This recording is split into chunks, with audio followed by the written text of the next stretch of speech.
Bienvenidos al canal 7 Televalencia, bienvenidos a Vis a Vis. Ya saben que este es un programa de entrevistas en el que intentamos siempre traer personajes de interés y de actualidad. Hoy contamos con la presencia de Salvador Navarro, que es el presidente de la Confederación Empresarial Valenciana, que siempre es interesante escuchar su opinión y sobre todo en estos momentos. Le damos la bienvenida y las gracias a Salvador Navarro por estar con nosotros. Buenas tardes, encantado de estar aquí.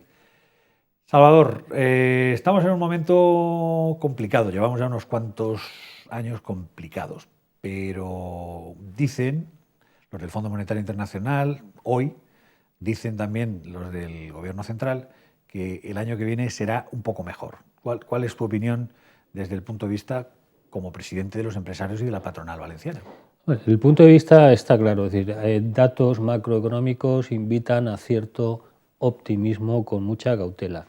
Esos datos son positivos, temas de exportación, prima de riesgo, es decir, hay unos datos macro que invitan a ese optimismo, pero sin entrar en los famosos brotes verdes. Recordemos que ya tuvimos esa experiencia y yo creo que eso al final vendrá, como bien dice el presidente de la COE, esta crisis acabará cuando el desempleo finalice. Creo que esa es el final de esa etapa tan complicada que estamos atravesando y que efectivamente hay cierto optimismo, pero con bastante cautela.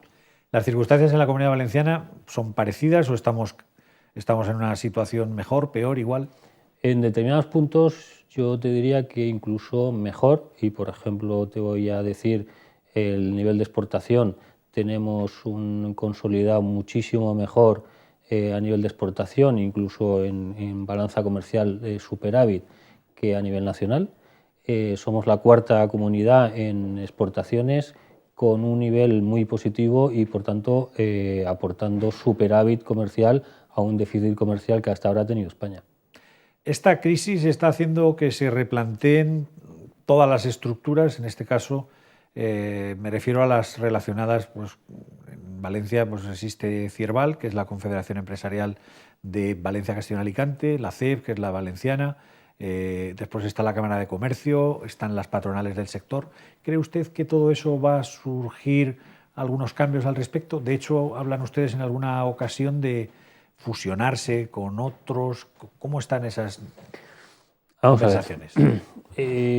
Por ejemplo, con la Cámara de Comercio nosotros somos entidad de derecho privado, entidades privadas. La Cámara de Comercio hoy por hoy, y en función de la futura ley de cámaras que salga, que está pendiente de salir y no sabemos el plazo, seguirán siendo entidades de derecho público, con lo cual es complicado que haya procesos de integración, de fusión a nivel de cámaras y de confederaciones. Es verdad que sí que estamos aprovechando estos tiempos para trabajar en común en planteamientos como estamos haciendo la Cámara de Valencia con la Confederación Empresarial, de mantener comisiones de trabajo conjunta, como es el caso de turismo o de comercio, y que sí, sobre todo lo que tenemos claro ambos presidentes, ambas instituciones, es que debemos aportar valor añadido al final a las empresas. Si no aportamos valor añadido a las empresas, no será un problema de fusión, ni de absorción, será un problema de eliminación. Por tanto, desde luego, desde el punto de vista empresarial, los procesos de fusión vendrán porque, como suele pasar en las entidades privadas, el mercado lo dicta así.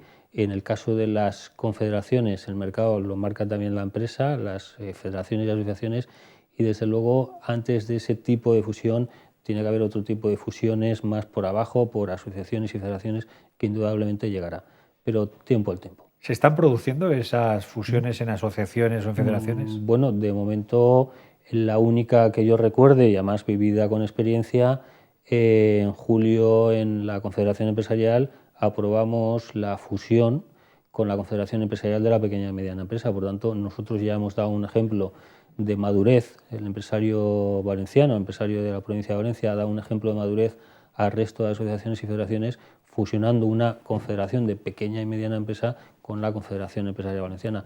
Por lo tanto, yo creo que ese es un ejemplo de madurez y sobre todo invita a que haya asociaciones y federaciones que vayan iniciando ese proceso, pero lo más fundamental, creo que la Confederación Empresarial Valenciana lo que está defendiendo por encima de los tamaños, de las funciones jurídicas que nos marca la ley, es la marca empresario, que yo creo que es lo importante que debemos de defender.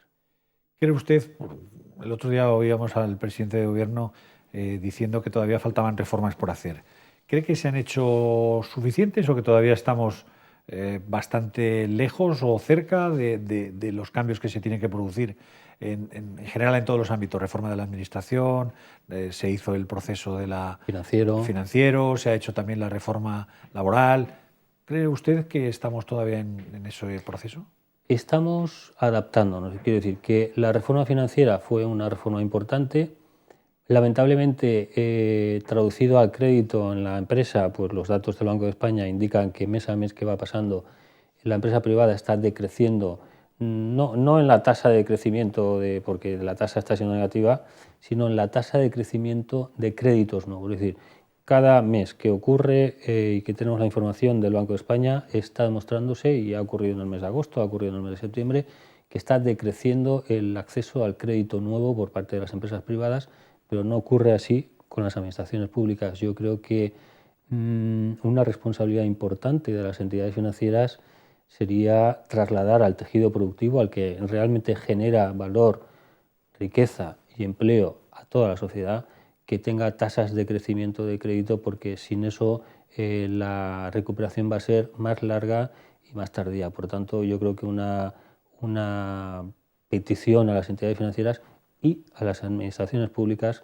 porque yo vería con buen agrado que las administraciones públicas se endeudaran para inversión, pero se están endeudando para gasto corriente. Por tanto, el ejercicio que hemos hecho las empresas privadas, que es reducir, adaptarnos al mercado, que todos lo hemos sufrido, las administraciones públicas no están haciéndolo en la misma sintonía. Hay dos instituciones muy importantes en Valencia, que son el puerto y la feria, en la que usted, como presidente de la CEF, está representado. En algunas otras más, además de estas, como por ejemplo en el Turismo Valencia. SGR. En estas dos, por ejemplo, ha habido cambios importantes en el tema de la feria y además ha habido una reordenación desde el punto de vista de personal, se ha tenido que hacer un ERE.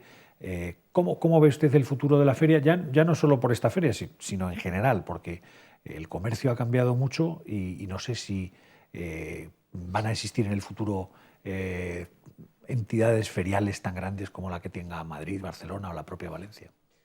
Bueno, el comercio ha cambiado y ha cambiado en negativo. Indudablemente eso ha visto afectado la feria, pero yo estoy seguro que la feria, conforme la situación económica avance, irá mejorando.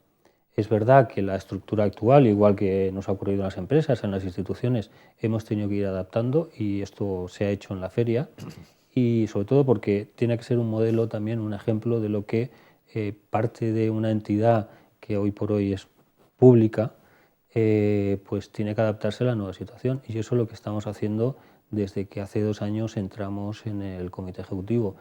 Indudablemente, además, con este nuevo cambio a nivel de presidencia, pues vamos a notar también otro cambio con otra perspectiva de adaptarse a la situación económica, pero no tanto en la parte de reducción, que indudablemente tiene que haber un ajuste por la situación, sino por adaptarse a las nuevas, como tú bien decías, situaciones del mercado. Es decir, hoy la empresa está ajustando sus costes, y el venir a una feria o el exponer o el hacer publicidad, pues hoy por hoy es una parte de gasto, no se considera una inversión. Por tanto, yo estoy seguro que vamos a trabajar en positivo, en poner de nuevo en valor una feria que, por cierto, también pues recordar que igual que tiene un apoyo aquí en esta comunidad por parte de la administración pública, pues la tienen en Madrid, la tienen en Barcelona, la tienen en Bilbao y la tienen en Zaragoza. Por tanto, aquí no se está haciendo más de lo que se está haciendo en el resto de España, y yo creo que instituciones que representan el modelo productivo, la sociedad valenciana, una institución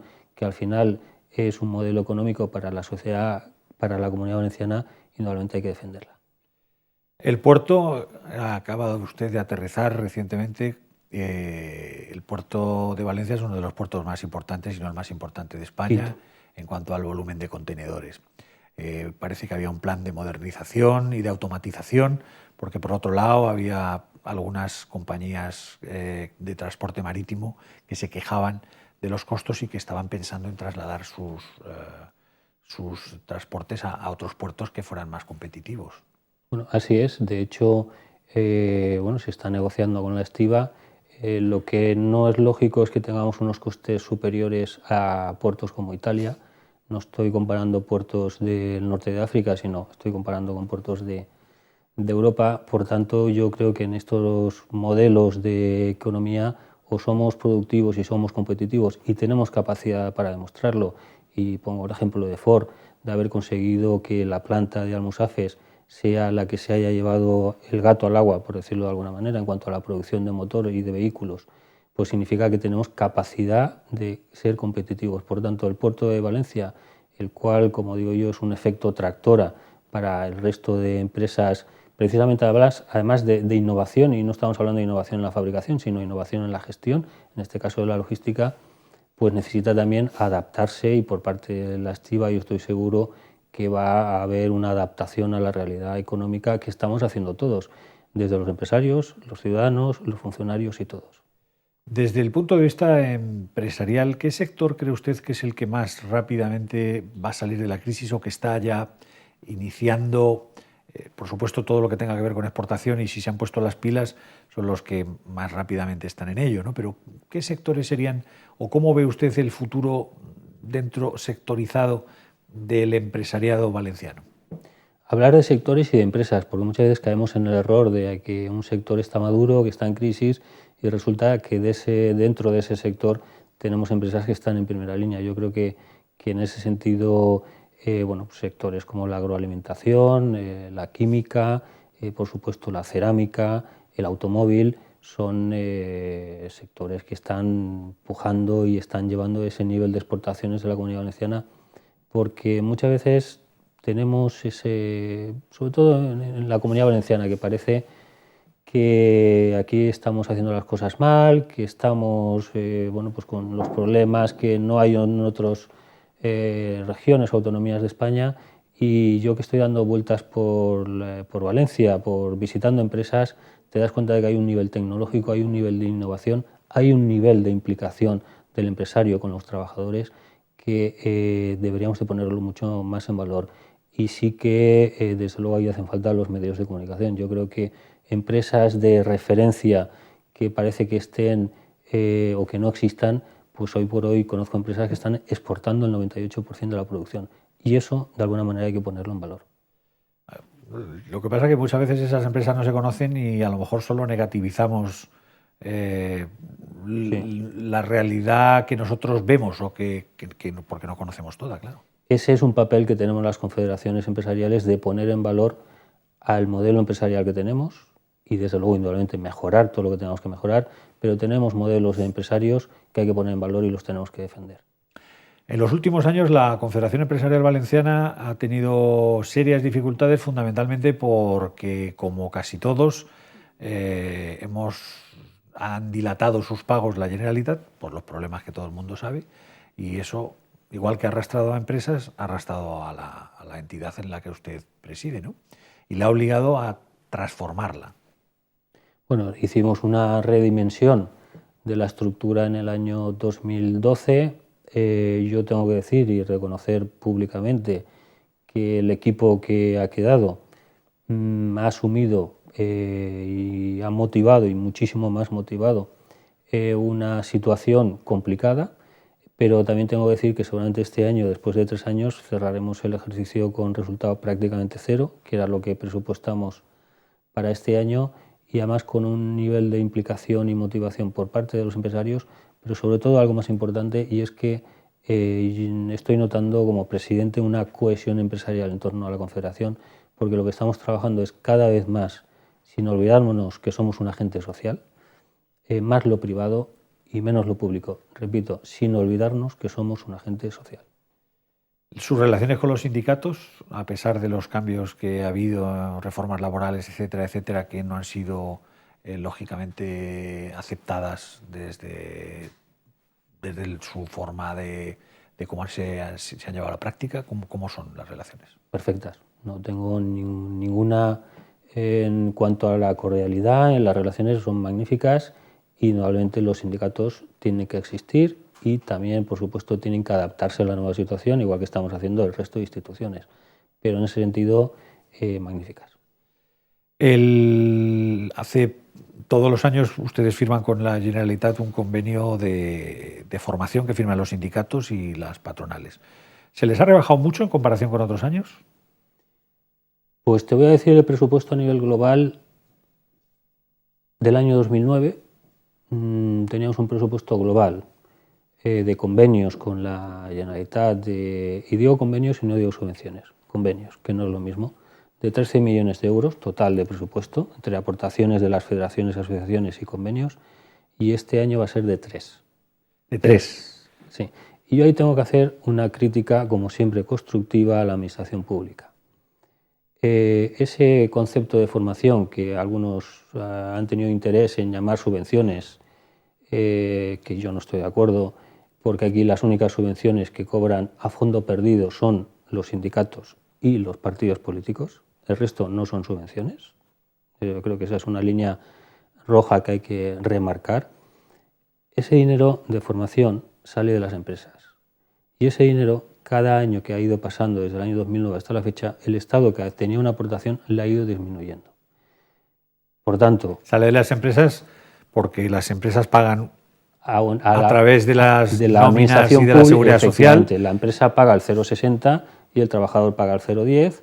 Antes había una fundación bipartita, ahora es tripartita porque entró la administración pública, pero ese dinero es de las empresas y de los trabajadores. Por tanto, cuando se habla de subvenciones, yo tengo muy claro que para mí las subvenciones no productivas deben de eliminarse totalmente. Las subvenciones productivas, y pongo por ejemplo un caso, el plan PIBE para los automóviles es una especie de subvención. Por tanto, mucho cuidado en hablar de subvenciones, empecemos a hablar de subvenciones productivas y o subvenciones no productivas. Me dice que han bajado de 13 millones a 3 millones. ¿Con esos 3 millones se pueden hacer muchas cosas en formación o...? Bueno, se puede hacer lo que se puede hacer, y es decir, pero vuelvo a decir lo mismo, la crítica constructiva es que las empresas seguimos aportando lo mismo, pero el Estado no está revertiendo en la sociedad. Por tanto, la pregunta hay que hacérsela al Estado. ¿Por qué las empresas pagamos lo mismo y el Estado no está revertiendo en la sociedad? Aquí recuerdo que en un momento determinado se habló por parte de la Consellería de Economía de que se quería pedir tanto a la patronal como a los sindicatos una especie de, en función de los resultados obtenidos, se les daría... La empleabilidad que llamaban. Eso es. ¿Se ha puesto esto en funcionamiento? Bueno, esto es un tema complicado porque en estos momentos, si no hay crédito, no hay demanda interna, tú puedes formar, pero no vas a poder emplear. Por tanto, es una dicotomía que estamos planteando estas cosas cuando la situación económica lo que está invitando es precisamente a tengamos crédito, sin llegar a lo que hemos tenido de exceso de apalancamiento, tengamos consumo y tendremos formación y tendremos empleabilidad. Si no hay una economía en la que la administración pública no esté copando como está copando el crédito, va a ser una complicación o vamos a tardar más en salir de la recuperación económica. ¿Qué opina usted de la ley de emprendedurismo? A ver, todo lo que sea legislación, muchas veces los políticos creen que sacando una ley, con eso ya vamos a tener más emprendedores. Como datos, por ejemplo, pues España tarda en crearse una empresa 23 días. Afortunadamente esto ha mejorado. El año anterior fueron 28, en Francia son 7 días. En la media de la Unión Europea son 5,9. El problema tampoco es 2, 3 días, 4 días. Pero es verdad que aquí tenemos una cultura que cuando hablamos de emprendedor estamos lanzando a la gente a ser emprendedor, pero no lo mismo ser emprendedor que ir al autoempleo. Ser emprendedor, como digo yo muchas veces, o poder crear una empresa con 3.000 euros, yo lo que recomiendo a la gente es pensemos bien las cosas, lancémonos porque como fracases, este país no está preparado para recoger a los fracasados. No es la cultura americana y ese es un concepto que no lo soluciona una ley. Yo creo que en ese sentido yo preferiría ser emprendedor, como yo digo muchas veces, en unión, unirme con más emprendedores, de manera que de alguna manera tengamos más potencialidad, tanto a nivel de capital como de recursos. En cualquier caso, he oído al presidente de Cierval y a algunos otros empresarios que esa palabra emprendedor no les gusta nada, porque dice que al fin y a la postre un emprendedor es un empresario, queramos llamarlo como queramos llamarlo. Mira, de esta crisis, quien va a sacar al país de la crisis van a ser las empresas que están hoy por hoy al pie del cañón. Los emprendedores los tenemos que guardar para los siguientes pasos, pero quien va a sacar al país de la crisis son las empresas que están al pie del cañón, las que están soportando los impuestos y las que están soportando las cargas sociales. ¿Y esos autónomos que han generado ese autoempleo, no cree usted que si esos autónomos, que son en España bastantes, 5 o 6 millones, fueran capaces de crear un solo empleo o 2 empleos, la cosa cambiaría mucho, ¿no? Yo es que no distingo entre autónomos y empresarios. Yo, para mí, antes he dicho que hemos fusionado la pequeña y mediana empresa, también muchos autónomos. Yo soy autónomo, por ejemplo. Por tanto, yo cuando hablo como empresario hablo como autónomo, hablo como pequeño, como micro y como gran empresario. ¿Pero crees que podremos llegar a que esas pequeñas empresas de un trabajador sean capaces de dar ese paso? Tenemos que legislar también para que haya procesos igual de fusión en las instituciones, también tiene que haber procesos de ir haciendo empresas cada vez más grandes también. Estamos acabando nuestro tiempo y usted nos ha pedido una canción de un cantante valenciano por excelencia, que es Nino Bravo, y una canción que todo el mundo conoce, que es Mi tierra. Mi tierra. ¿Por qué? Pues por dos cosas. Primero, porque es un cantante que me gusta, como indudablemente es así. Y segundo, porque de alguna manera salió también a hacer las Américas, volvió, tuvo percances y al final pues no deja de ser un poco el problema que tenemos los empresarios de que en ocasiones estamos muy solos y la única manera de vencer esa soledad es acercarse a las confederaciones empresariales. Este señor además triunfó fuera y dentro, fue profeta en su tierra. Efectivamente. Y además tiene una letra, esta canción, que viene a decir algo así como que mi tierra ruge cuando se le encierra y ahora es momento de rugir. O sea, que usted recomienda que el león debe rugir y mostrar sus uñas. Que lo tenemos. Pues muchísimas gracias, ha sido un placer tenerte con nosotros y hasta muy pronto. A vosotros, gracias, un placer. Gracias a todos ustedes por acompañarnos aquí en Canal 7 Televalencia en Vis a Vis. Hasta muy pronto.